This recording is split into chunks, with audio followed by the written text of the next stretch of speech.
So welcome to this snowy Church in the 21st Century event on this program on living the sacrament of confession. You're all brave souls, clearly committed to our mission, which, as you know, is to be a catalyst and resource for the renewal of the Catholic Church. In addition to welcoming you to this evening, I also want to invite you to our event next week, next Thursday. Father Liam Bergen will be speaking about why confirmation matters. Hope you can join us for that. And you probably know, but our magazine, our C21 magazine, has our list of events. And if you haven't already, we encourage you to pick up a copy in the back on the table. That being said, it's my pleasure to introduce tonight's speaker, Mr. Paul Wilkes. Many of you know that Paul is a well-respected writer and speaker on religion and spirituality. In addition to publishing numerous books, Paul has written articles for The New Yorker, The Atlantic, The New York Times Magazine, America Magazine, and Commonweal, among others. He lectures across the country and has appeared on major television networks and cable outlets. You may not know, however, that Paul was born the youngest of 7 children to immigrant parents, both Slovaks, in Cleveland, Ohio, where he attended Cathedral Latin High School. He received his bachelor's at Marquette University and a master's degree at Columbia. He also served for 3 years as a communications officer in the U.S. Navy prior to beginning his career as a journalist and writer. Paul and his wife have founded Homes of Hope India, U.S., to assist the Home of Hope Orphanage for Girls in Kochi, India. He is also the co-founder of CHIPS, a center in Brooklyn, New York, that has served homeless women and children and the poor for more than 35 years. Paul will speak for about 30 minutes this evening, and then we'll invite you for your questions. We're thrilled to have you back to campus, Paul. Welcome.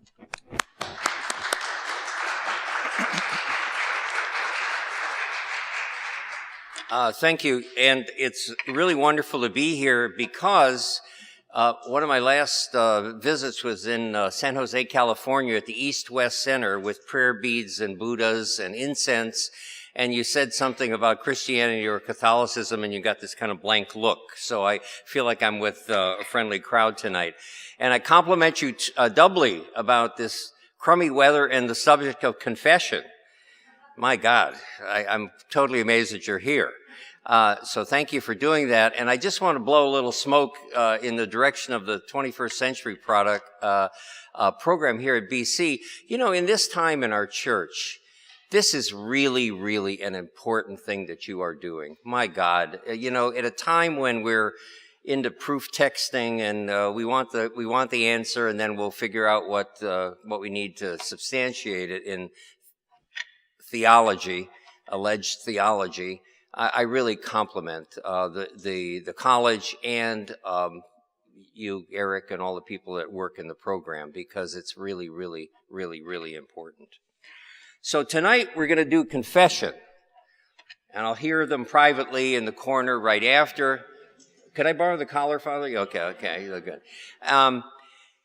And I want to do something that I think is vaguely interesting. I just was at the museum of your wonderful Boston Museum of Fine Art, and spent a lot of time in the Egyptian room, which they, of course, plundered, half a century ago, but plundered nicely, and it really is extraordinary to think that those images, those statues, were maybe in place, or were in place at the time, one of the periods that I'm going to talk to you about how confession came to be, how conscience was formed, and why we really have this urge inside us to confess.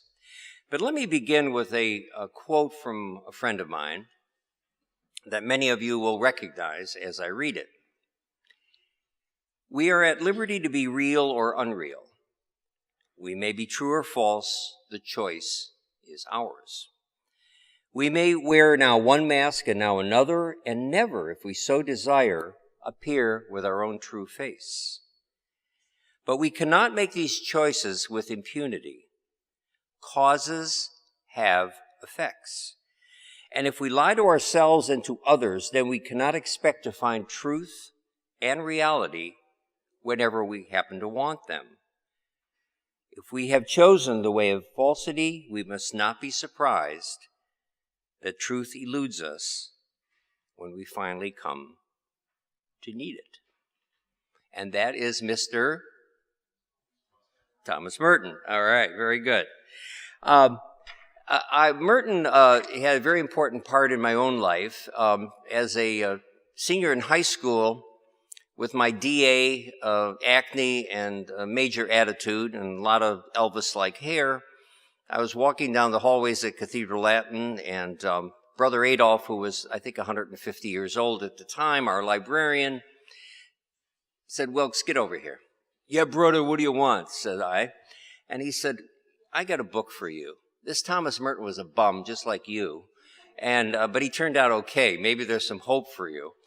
So I read Seven Story Mountain and was really taken with the man's life and his writing.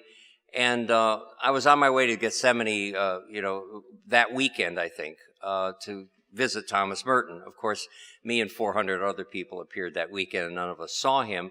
But I was eventually able to do the documentary on him that some of you may have seen, called Merton, a film biography that's PBS, and it's on Netflix and all that. So Merton has always been a big part of my life, and I was able to visit every place that he, in doing the film, every place he so much as took out a Kleenex in his life, and the room where he died in Bangkok and where he was born in France. So a very important part of my life. Confession. Now, in the writing of this is my 21st book.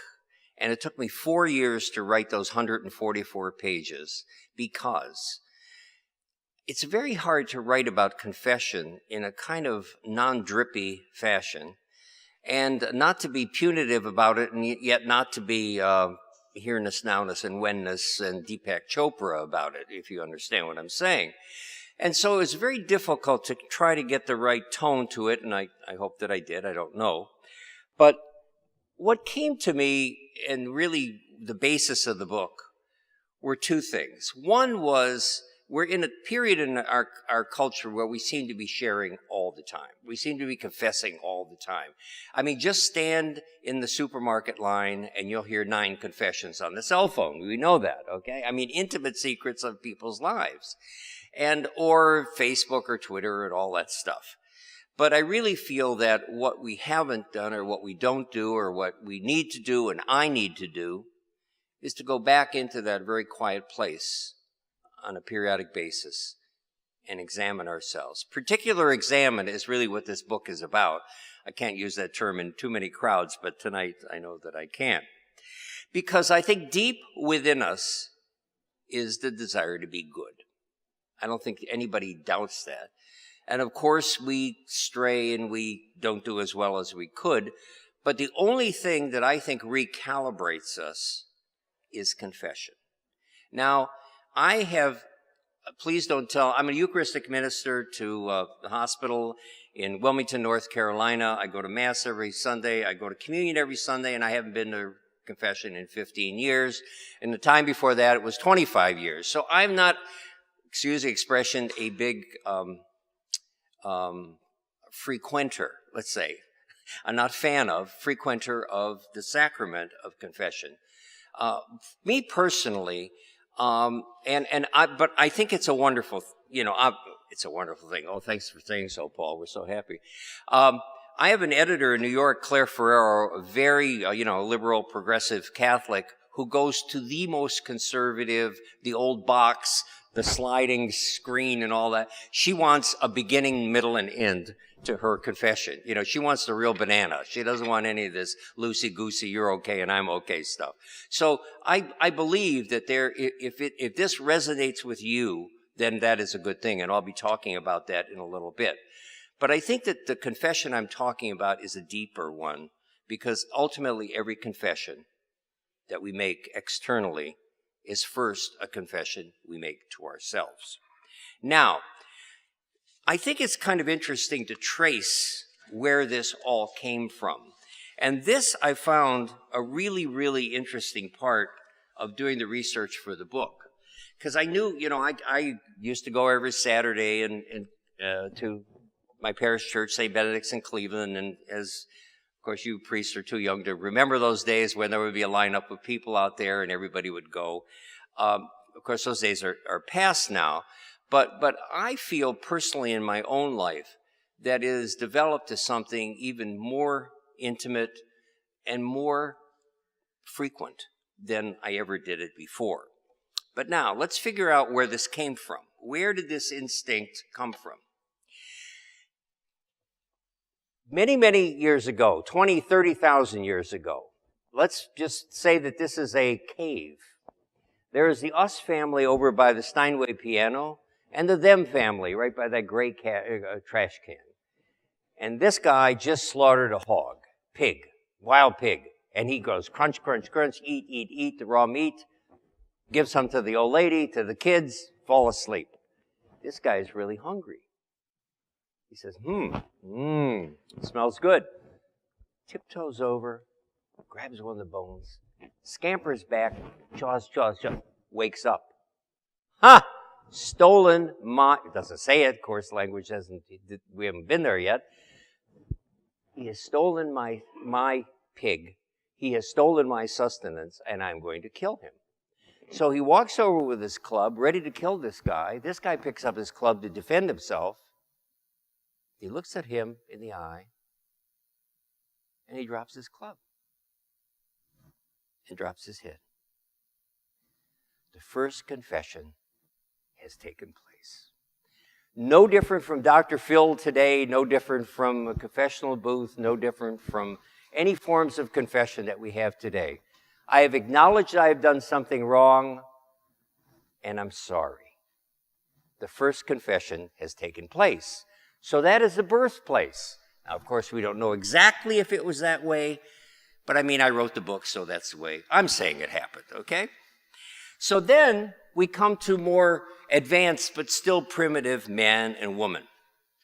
Now, in those, anthropologists tell us that where the first mores and first kind of rules of society came from were dreams. Dreams.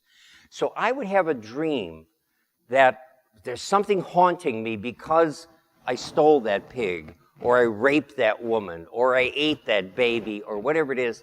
And these dreams kept on hounding the person, and they would wake up in a cold sweat and say, I can't do that anymore. I can't do that anymore. It makes me too anxious. I can't do that.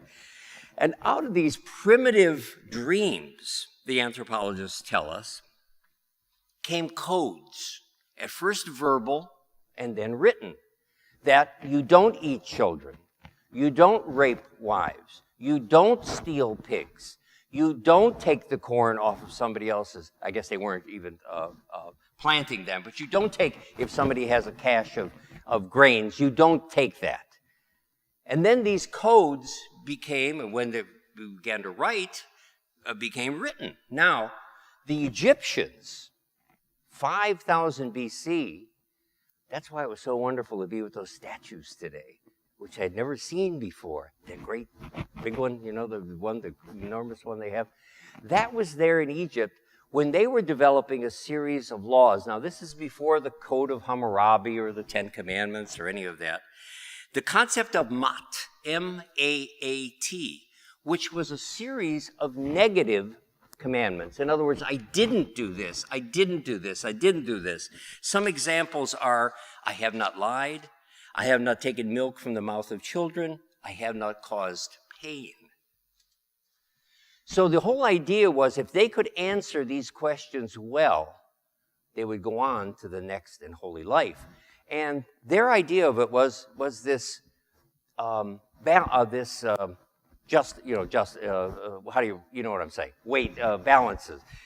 Scale, sounds like. And the scale would be a feather on this side and your actions on the other. And it had to balance. So that was the key to the Egyptians. 5,000 years ago. Now, of course, conscience isn't even an issue. They're not talking, 10 Commandments are still far away. Now, we move forward in history a little bit. There was a group of Indians up in northern Canada when the primeval slime was just kind of congealing called the Saulteaux. And these guys were pretty terrific because they would go out, say there was a battle the next day. Before the battle, they would have a men's group. And they would kill a pig, roast a pig or two, get around the fire, and confess to each other what they had done wrong. Because their feeling was, if I don't acknowledge that, I will be weaker tomorrow in battle. And so they did make their confession to one another and then went into battle with a clean conscience to, kill somebody else, of course. But that was the whole mentality of these primitive people. Now, the important things to know here is that the Egyptians, they had no connection with one another. They were, no internet connection there, no cell phones. They didn't know about each other. But the same instinct was at work. I am anxious. I am not as strong. I can't quite, this makes me nervous to have done these things. There is the real key to confession. Now, the Code of Hammurabi, which you all know, which you all passed that one on your ancient history test, comes in 1760, and this is the first time that we know about, where laws are really written down about moral behavior, about what you can do, what you can't do, and what's going to happen if you do something wrong. Now, from the Code of Hammurabi, a little bit later, by about 200 years, comes Moses. Charlton Heston, as you well know. Charlton Heston comes, and God is talking about it. I said, look, I got to give these folks some real rules and regs.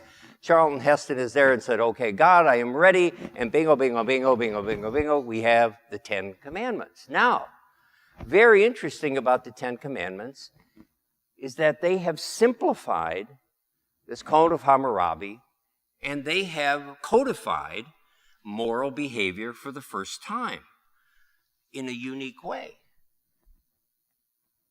I will be your God. You will be my people. That had never happened before. They were always trying to please the gods. There was kind of an opposition there. Now, all of a sudden, God said, Israelites, I'm traveling with you. I'm traveling with you. And also what's traveling with you are these 10 commandments. We move on. Conscience, forget about it. It hasn't happened yet. Okay, here comes Christianity. Well, pretty soon. Because here comes this short, fat, lovely Jew named Jesus Christ, and he comes into the world and he says, wait a minute. I'm going to say these 10 commandments are exactly what you should do, but I'm going to also put something else in the mix. It's called love. It's called love. Agape, love. It is not just a keeping of the rules, but you have to do it with love. That is not enough just to do this whitened sepulchre and, what comes out of your mouth and in your mouth and all the stuff that we know of in the New Testament. He really gives, as we know and our tradition tells us and our faith that we try to live tells us, a new way of living where you have rules and regulations, but you do them with love. Very different spin. Now, the whole concept of a conscience, an internal mechanism, not even part of the picture. Not even part of the picture. What you had still were rules and regulations, and yet in Jesus' view and his teaching and his and prophets fulfilled in him is this is a new way of living a life with God. And I shall be your God, and you will be my people. Now, we see some glimmers of conscience. We see some glimmers in our friend Augustine of Hippo, who was kind of a dissolute guy and then really saw the light, and his confessions were really the first time that we begin to see that he is talking about maybe there is not just rules and regulations, but there's something else. Don't know what to call it yet, but something else that is driving me toward good and away from evil. All right, Augustine. Now, Rome is crumbling, okay? The desert fathers and mothers go out there to the desert to live and to start their lives and to be away from society. People are very attracted to them. And they come to the desert fathers and mothers, and they tell them what's going on in their lives, and they tell them of the sicknesses of their soul. And the desert fathers and mothers hear them and sometimes give them the balm for that soul and advice on how to live their lives. Confession, as we know it today, has not yet occurred, but this is the beginning of a kind of confession that also occurred with the first communities of Christ, of course. In the community, if you went against the Ten Commandments, you would then have some penalty for it or some penance. All right, now, the Irish monks come up. You know, the Irish who saved civilization. My son Daniel and I came to BC about 8 years ago when he was a senior in high school. And every kid that was coming to BC was an O'Malley, Kelly, O'Brien. He says, "It's just too Irish for me, Dad. I'm sorry, I can't go here." He's now a second-year law student at Duke, but the Irish did save civilization. They did. God bless you. And I see so many Irish faces out there. If I would say anything different to that, I'd be stoned. But there was a wonderful thing that the Irish monks began to do, and they began to create like booklets. Like if you did this, you should do that. Here's the proper penance for that. And it's a book that then gave some kind of guidance for offenses and then how to deal with them and really kind of, well, how to treat people with those kinds of things. And we were beginning, and here's the first inclination. What was your motivation? You know, Freud is going to be a long way off. Conscience isn't even a word yet. But motivation, and of course conscience are very linked. So they're asking about motivation. This is a very important step because as we know in our proper definition of sin, you know, you have to really want to do it and be able to do it. All right, now conscience is still on the distant horizon. As the 12th century dawns and Lateran Council, oh my God, I love talking to this crowd who knows all this stuff. Lateran Council formalizes the sacrament of the confession. And what does the church do? It immediately screws it up by making sure you come to my confession to me. I know what you did.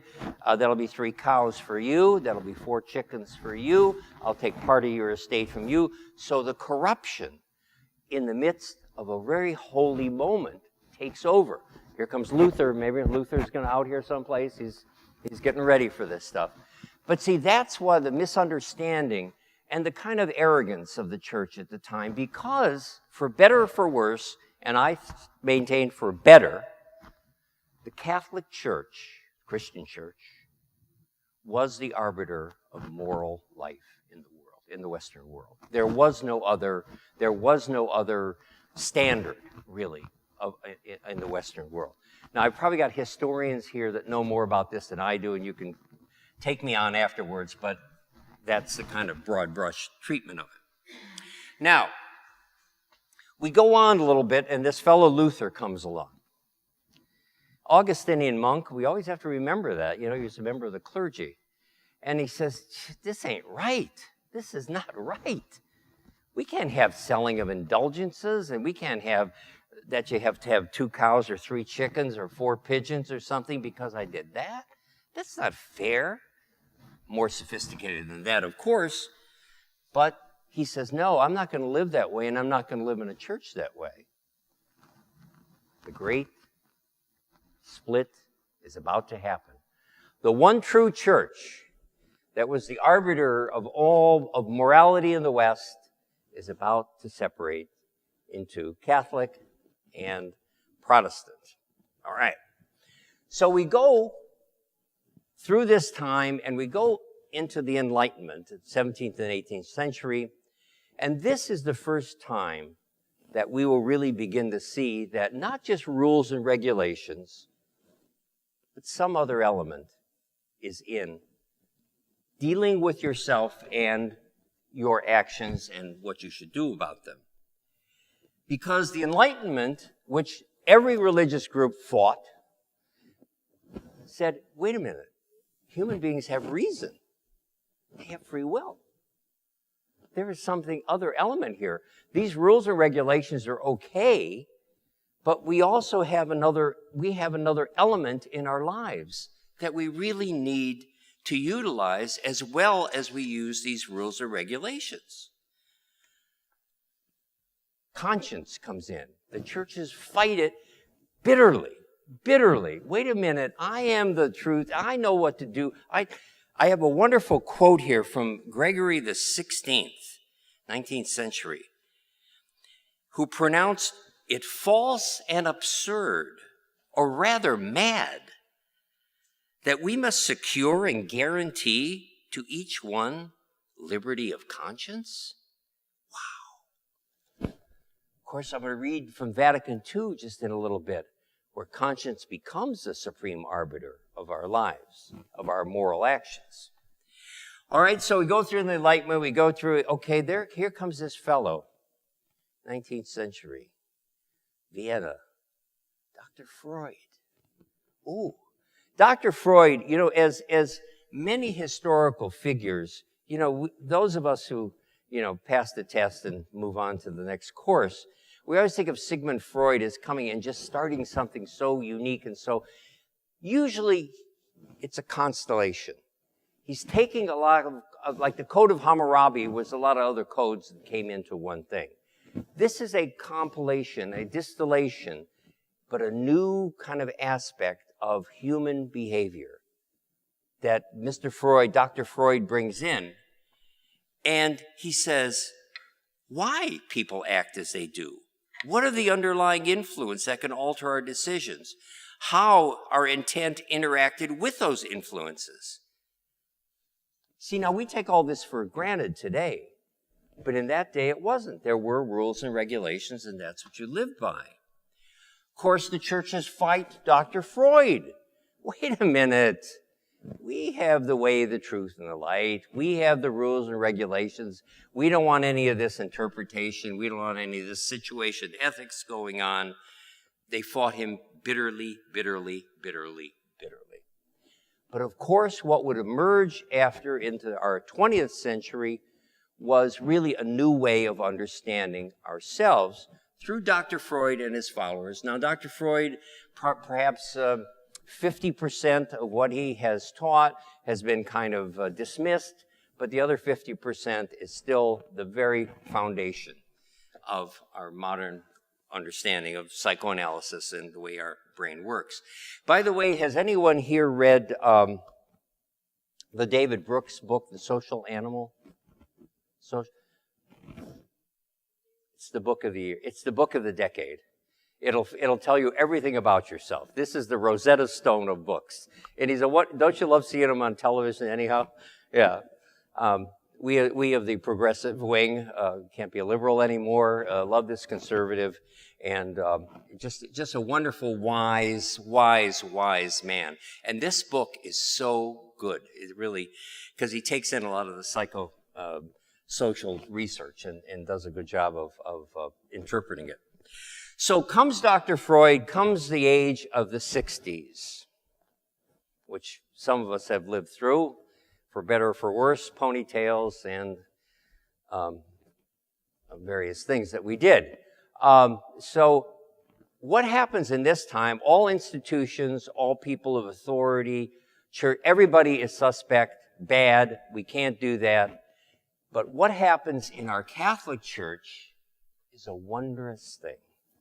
A wondrous thing. Vatican II.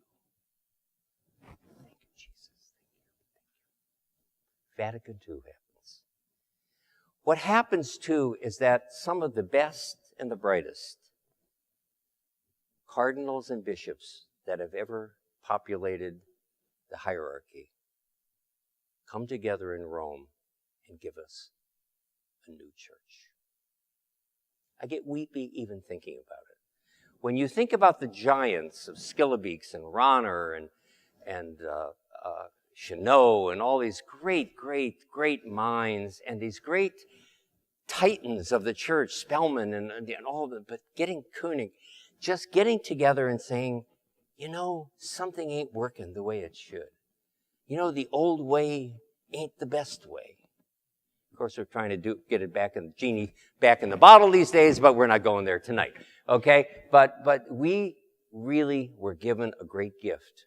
Some of you don't even know, you weren't even born there in 1962 through 5, but those of us who lived in the old church and loved it, as I did, and I loved the good nuns that taught me, who did their best to make me the guy I am today. But Vatican II really did put conscience in the driver's seat of our life. Because Vatican II document says, it is through his conscience that man, excuse this, it's all male stuff, but let me just read it, because when you try to make it the other way, it gets all flabby. But through his conscience, man sees and recognizes the demands of divine law. Think about that one. Through his conscience, man sees and recognizes the demands of divine law. That's really important. He is bound to follow this conscience faithfully in all his activity, so that he may come to God, who is his last end. Therefore, he must not be forced to act contrary to his conscience, nor must he be prevented from acting according to his conscience, especially in religious matters. That's pretty profound. Gregory XVI, Pope Gregory, is rolling in his grave like a rotisserie at that one, I know, but nonetheless, this is what the church fathers, God bless them, have told us. There's some talk of a Vatican III going on, which of course would be the worst thing in the world to happen right now with the current group. But anyhow, Vatican II gave us a wonderful, Lumen Gentium, wonderful documents about how to live a Catholic life today. So what we find as we finally get to Vatican II and we get to the church in the 21st century, and we get to Boston College on the February 29th, 2012, is the caveman's animal instinct, us and them, has become a thinking person's considered choice. Finally, the circle has come around, or the development has come to this point, where it really, if you think about it for just a minute, in the divine plan of God creating us, and evolution occurring, finally we've come to the point where he said, I trust you. I trust you to do the right thing, because I have given you the mechanism to do it. And that is your conscience. I trust you, and I love you. Now, sometimes we think, or it's been said, that therapy is the new religion or the new confession. Well, I think any of you, and I know you priests have surely done this in counseling with people who have come to you, is that you do use therapeutic methods to help people to resolve their problem. But there's a key difference. Psychoanalysis or therapy seeks to unearth a disorder caused by, Freud would say, layers of repression or circumstances, whatever the school of thought would be. But it wants to unearth the disorder and correct it. Confession seeks another truth. The truth of our inherent worth and goodness, our basic purity of soul, which has not so much been repressed or corrupted as wasted, compromised, rationalized away with what we might call sin. Acts and attitudes that are out of keeping with what is best in us. Because this is my feeling. Now, I've written all these books, all this stuff. I've written a lot about the Catholic Church, and I've written some on this subject. I come to the kind of the sundown of my life here with about 3 sentences that sum up everything of a loving God who appreciates us, understands us, and started us out in a good place and just wants us to maintain that. I was in the Navy for 3 years. I was an officer on a destroyer. And we had a compass. And the compass had a needle. And I could take that needle, take that little glass off. I could bend it if I wanted to. But then I never would know what course I was on. That's, I think, what, if we want to call it, sin does to us. It bends that needle, and we never know what course we're on. Confession straightens the needle. I think about it in a different way also. And I'm going to talk about some methods of confession that I personally use and that I recommend to you. I think of confession on a daily basis, particular examination of conscience, consolations and desolations from our Jesuit friends. I look at this as a cast. We have a broken bone. We straighten the bone, but the bone will not remain straight unless we hold it in place. What holds that in place is confession of a technique, of a style, of a manner, if it's weekly confession in a booth, if it's meditation at night, whatever way it is, until it becomes a very natural attitude. You know, our dear friend Viktor Frankl in the concentration camps said they could take everything away from me, but they could not take my attitude. And when I say attitude, I don't mean he's got a lot of attitude. You know I don't mean that. I mean your attitude, your frame of mind, your way of looking at the world, your attitude. And that's what periodic, regular, disciplined confession does. It provides us with an attitude as we go through life. I did an interview this morning on the Fox channel, 25. And the guy's asking me, well, what about this? How do you do this? And all that stuff. I said, look, I'm looking at you right now, and tonight I'm gonna ask myself, how was I with that guy? Was I a little too cute, a little too glib? I can do that. You know, I can be a little flip sometime, you know, trying to get the laugh or something like that. Did I do that? Was I okay with him? What about the people at the desk at the lovely Copley Square where I'm staying? Have I been courteous to them? Did I pick up the piece of paper? Just the little things of life. I do believe in Mother Teresa's thing. You know, we don't do great things. We just do small things as well as we can. So I think that's really about confession. Because I don't think many of us are going to be facing, except you maybe, facing the cameras for some scandal that you've been a part of. I know you. And, you know, we probably won't have that moment. We're not going to be Elliot Spitzer or poor Mr. Wiener. What a terrible name, wasn't it? I mean, poor guy.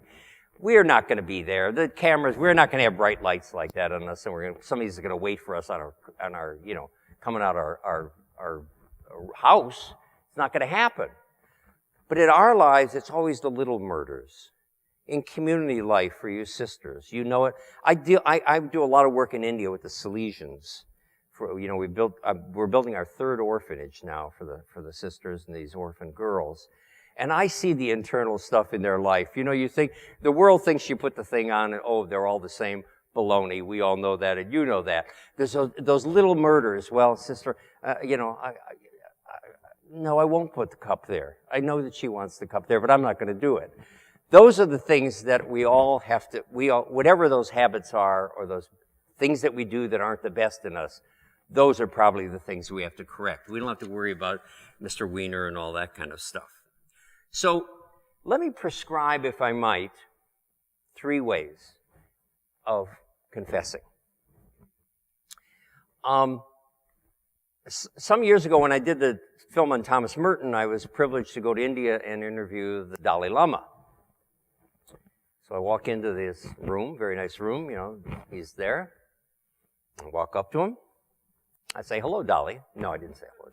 I said, Holiness, how are you? You know, and he's wonderful.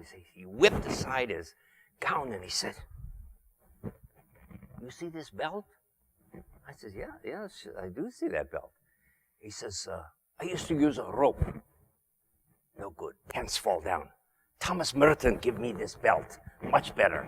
So that's the kind of guy he was. You know, like those of us who remember the corner butcher, that's the kind of guy he was. Just a regular, wonderful guy. But as we're talking, and some of you who have seen the film on Merton, you'll recognize this scene. He has beautiful hands, very nice, long fingers. And he said, all good paths lead to God. And so we go back to our own path. Because in Dharamsala, where the Dalai Lama is, there's a road that leads up, and alongside this road are some of the most pathetic human beings on the face of the earth. Drugged out, wasted seekers after the truth who are waiting for the Dalai Lama to come and tell them what to do in life. Waiting for that one moment, that one word. And I said, what about them? And he says, I have nothing for them. I have no magic. I have no right word for them. And he says, I always tell them when I speak to them, go back to your own faith tradition. So that's what I say. Not that I have to say that to you good Catholics, but go back to our own faith tradition. Maybe reconciliation is exactly the thing to do after all those years or months or weeks or days. Maybe that's exactly the right thing. So the first thing always is one's faith tradition. There's a lot of DNA going on there, and you don't want to not utilize it. The second way is a kind of a way that has been used and written about quite a bit. It's called praying backward through the day. So I do this on my knees at night before my beloved wife, who is my love of my life, but she's on the other side of the bed reading, whatever, Talbot's catalog or something like that, and I'm kneeling there crying. And so praying backward through the day. She's not that shallow. But she only buys on sale at Talbot's. That's a rule in our house. So praying backward through the day is kind of a wonderful thing because here's the way it works. Okay, I start here. Okay, BC, crowd, lady with the Burberry scarf, two guys with Roman collars. How was I? Coffee in the back. What was I like? Cameras are going. What was I like in that talk? Was I okay? Okay, then I was in the car with Jim coming up here, spending some time in my room, taking care of some emails to India, going down, having some lunch, having a take-in from the Chinese place. Didn't have a restaurant open, back. And what'll happen as you go through your day is a very important thing. Your conscious mind is so inadequate, but your subconscious mind is so rich. Something will surface. That's what I was today. It'll be either a moment where you say, oh man, I was really on top of my game. Or, oh God, how could I have done that? I am such a jerk. Praying backward through the day allows your subconscious to really kind of well up the thing that was really important that day. The third way, faith tradition, praying backward through the day. The third way is the one that I use, and that is our friend Ignatius, who was a brilliant man, prefiguring psychoanalysis, really a smart, but intuitive guy. Not so, I wouldn't say I don't know about smart, but I do know intuitive, because he knew human nature. And what he did, and he prescribed for our Jesuits, is to do a very simple exercise at the end of the day of consolations and desolations. When did I feel the best? When did I feel most in alignment with what was best in me? When did I feel really bad? So, it's all that emotional stuff, which in my training as a young man in Cleveland, Ohio, feelings were the worst thing to pay any attention to. Feelings, whoa, feelings. You know the song. You weren't supposed to pay any attention to feelings. Feelings meant nothing. Ignatius was wiser than that centuries ago. Your feelings really tell you a lot of things. If you feel squirrely about it, you probably have reason to. If you feel good about it, you probably have reason to do that. So this is my own personal discipline. Each night, and I do it on my knees. I'm very Catholic about this. After all is said and done, I kneel down beside my bed, and it only takes a minute or 90 seconds, and I just say, when was my compass aligned today? And when was it off? And it's a very, very simple way. And see, I've given a lot of talks now with this book, and most of the time, all of the time, except for right now, it's been a secular crowd. And so all the, particular examination of conscience and all that stuff that goes over their heads. It doesn't go over your head. But the simple technique, I think, is very, very, very useful for anybody. Because I don't want to hear, and I'm sure you don't want to hear, I'm spiritual but not religious. Oh, get out of here with the spiritual but not religious already. See, because I believe that we all need a path. See the Dalai Lama with the fingers? He's saying, follow a path. It doesn't mean, look, this is a wonderful story. I was in India at the orphanage, and there was a big Hindu temple over there. Elephants and clanging and incense. And so I take off my shoes and I go into Shiva or something like that, and I'm doing my puja, and, I don't even know what I'm praying. And I go back to the orphanage, and they're having veneration of the Blessed Sacrament. Yay! I mean, whoa, whiplash. It was wonderful. It was that all-embracing God with a great sense of humor saying, come to me as you can in the best way possible. Now, I'm not going to be a Hindu, and I don't know what Shiva's about and stuff like that, but I do know what the sacrament is about, Blessed Sacrament. I think that's the thing. We have to come to it in the way that resonates with our soul, but that's why I advocate a path. For me, it's a Catholic path. For many of you, it's a Catholic path. Even with all the blemishes of our church, with all this foolishness, with all the silliness, even with all the infighting, to me, it's still the best game in town. And that will be my path, and I will continue on that path, but I'm going to live it out in my own fashion, I guess. I have this belief, probably this will be cut out of the tape, I believe that everyone is a cafeteria Catholic. We take a little social justice, we take a little aesthetic practices, we take a little prayer, some do more than others. Everybody picks and chooses among this rich smorgasbord of a cafeteria that is Catholicism. But you can't, when you go to the cafeteria, take all mashed potatoes or all dessert. You got to take something from every part. And that's the beauty of our faith, our spirituality, our sacramental system, our communitarian values, our social justice values. You got to take one from each planet, one from list A to B, and them all. And so that's my concept of the cafeteria Catholic. So the long and short of it is, for you, I advocate to find the best way possible. Find the way that you can, on a daily basis, reflect on your life at a specific time, in a specific place. Because people don't end up in front of television cameras having done something very wrong because they went from point A to point Z.